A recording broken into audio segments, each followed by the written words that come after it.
here at Simpo International Market and we haven't eaten since yesterday, so let's go grab ourselves a good brunch. Not all the stores are open. It doesn't open till around 10 AM and I guess not until afternoon will all the stores start opening up everywhere.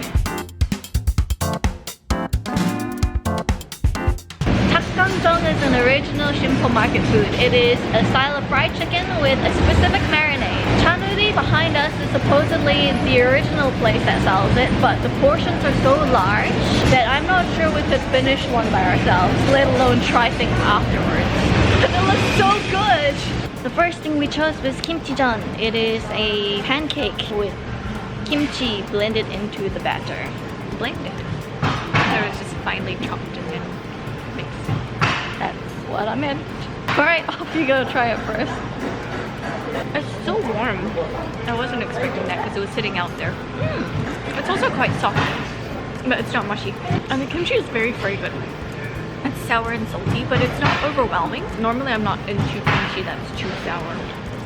Usually if you cook kimchi, the flavor doesn't come out quite as strongly. Or it just blends in with the dough and it's all kind of one note, one flavor, one texture. But this one you can still feel all of the individual ingredients. This one's really nice. Yay! We found a small portion of DakGangJeong, so we're able to try it after all. Up you go. Oh, nice. They topped that off with nuts, and it should be a little spicy because they stir fry it with some chili peppers. I don't think the batter is what was interesting about it. It's the marinade, which is completely different to every other Korean style fried chicken that I've ever had. There's a bit more of a stronger soy sauce flavor, but it is still sweet. It's spicy, but it's a very slow spicy that stays very mild. It's not a burning spicy. On the first bite, it kind of tasted like pizza. It does taste like fresh peppers, and I think that's where the pizza flavor. It's quite spicy, watch out, but like really highly recommend to give it a try. It's really tasty. We got a hot bar. It's basically a fish paste with your choice of filling or topping. We got a mandu one. That's a dumpling. That's a dumpling. It's very heavy. Inside is squishy. It's a lot softer than I thought. It's very mildly a fish, like a surimi stick or a seafood stick. And the sauce is not spicy, which I thought it would be. It's just a little bit sweet. It is a little spicy, but not as much as I expected. The mandu is a little mushy. Maybe it's not the best idea to get the mandu one, but it was the weirdest sounding one on the menu.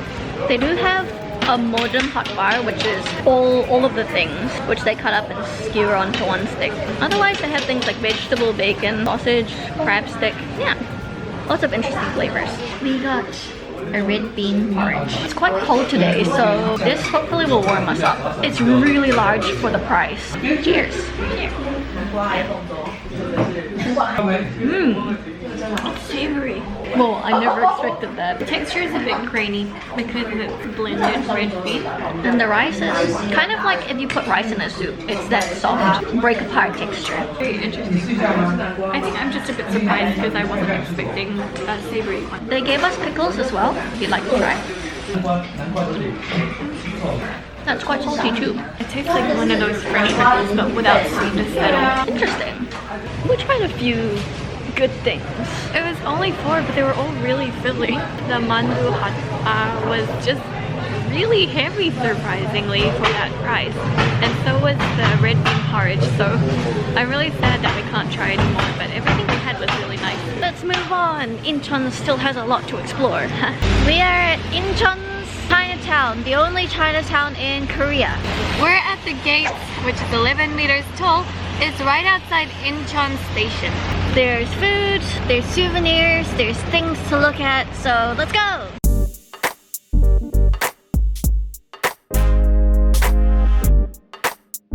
We got hollow bread, which originated China.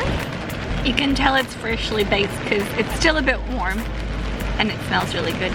Cheers!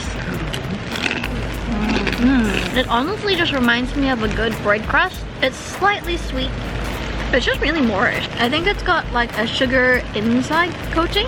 We had one in Anping Port in Taiwan. I mean, the taste was good, but I prefer this texture more. Buns without much sugar on it reminds me of those crisps that are made of pita pockets. Because it's really light and really thin. Super crunchy. There's a Jjajangmyeon Museum in Chinatown, but unfortunately they only have information in Chinese and Korean. There's a lot of visuals, so you can get a feel of what they're explaining through the models and the pictures. I think what's interesting is that jjajangmyeon is obviously a Chinese Korean dish, and this museum also outlines part of the history of how the Chinese migrated to Korea and integrated into the community, and jjajangmyeon was a big part of it too.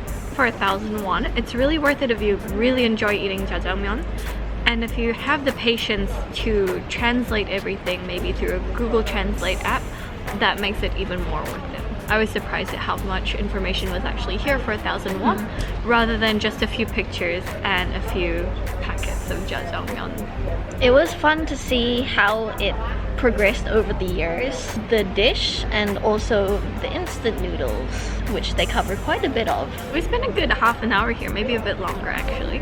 Otherwise, it was nice to be out of the rain for a bit. Yeah, it was fun. Nearby Incheon, Chinatown, there's a place called JaYu Park, otherwise known as Freedom Park.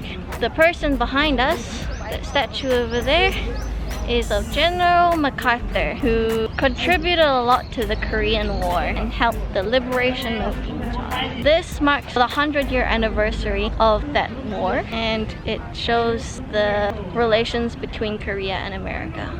It's a really nice park. What there is, the flower beds are all very well maintained. It's a very nice quiet place to come to, just to chill out and take a break for a while. Just be warned that it is at the top of quite a steep hill. I think you can get here by other ways, but it seems like the most direct method is to come up quite a steep hill.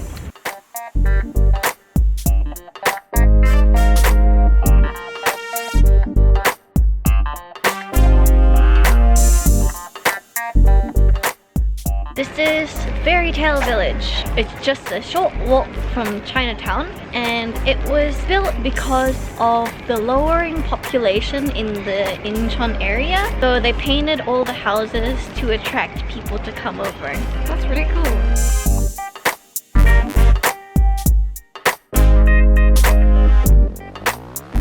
We are at a Korean Chinese restaurant called Mandabok.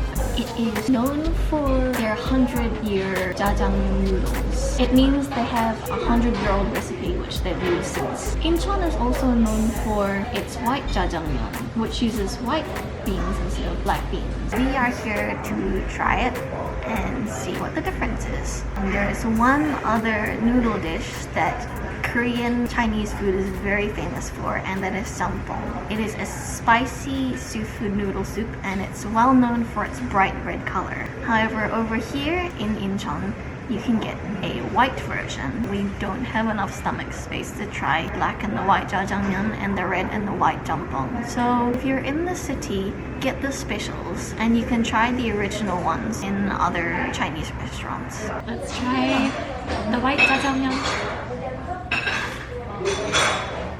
The noodle is nice and chewy.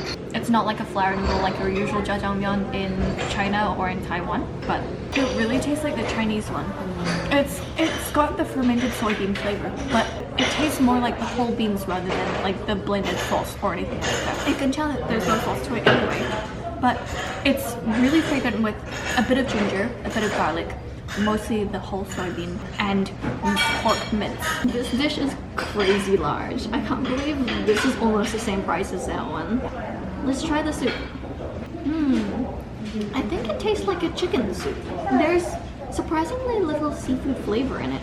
It's a little salty, it's quite light, and it tastes a little like cabbage or bok choy. It's not spicy, not in the slightest. It just tastes like a warm, hearty noodle soup. Let's try the noodles. I think it's the same noodle as the jjajangmyeon. It's thick and it seems like a little bit overcooked, but it's quite soft. I actually really like the soup noodles, and there's a lot of seafood in it. It's very worth it. If you can't eat spicy, This is a really good choice. It's still Chinese Korean food. I'll try the classic prawn. I'm not sure what seafood usually goes on a jjampong. I'm gonna assume it's just a mix. Unfortunately, not that flavorful, but it's not as overcooked as I thought it would be. This is really cheap, so I'm really happy that it's a cold, rainy day and I can eat something like this. The soup to me tastes roasty, plus a bit of seafood, plus a bit of chicken or pork stock. It's really, really flavorful and it's not salty at all. What do you think? Honestly, really good. I think both dishes were done very well. I would recommend this place because there's a lot of different types of jjajangmyeon available and also jjampong as well. This one seems to have the most variety. I think that's the reason why I chose this restaurant over most of the other Chinese restaurants available in Chinatown. It's actually quite late. I think we'll call it a day. We'll go back home and we'll get some rest. How was Incheon to you? It was fun. There's a lot of things to do, and I think this is another one of those cases where, because of the weather, the fact that it's a weekday and also it's a low season, not a lot of shops are open, but definitely on the weekend I think it will be a lot busier and with a lot more things to see. Even then, it was still fun. As per usual, everything we did and saw and ate in this video will be in our article, which will be listed in the description below. As to where we are now, follow us on Instagram at TwinspeakEatGo. We'll see you next time.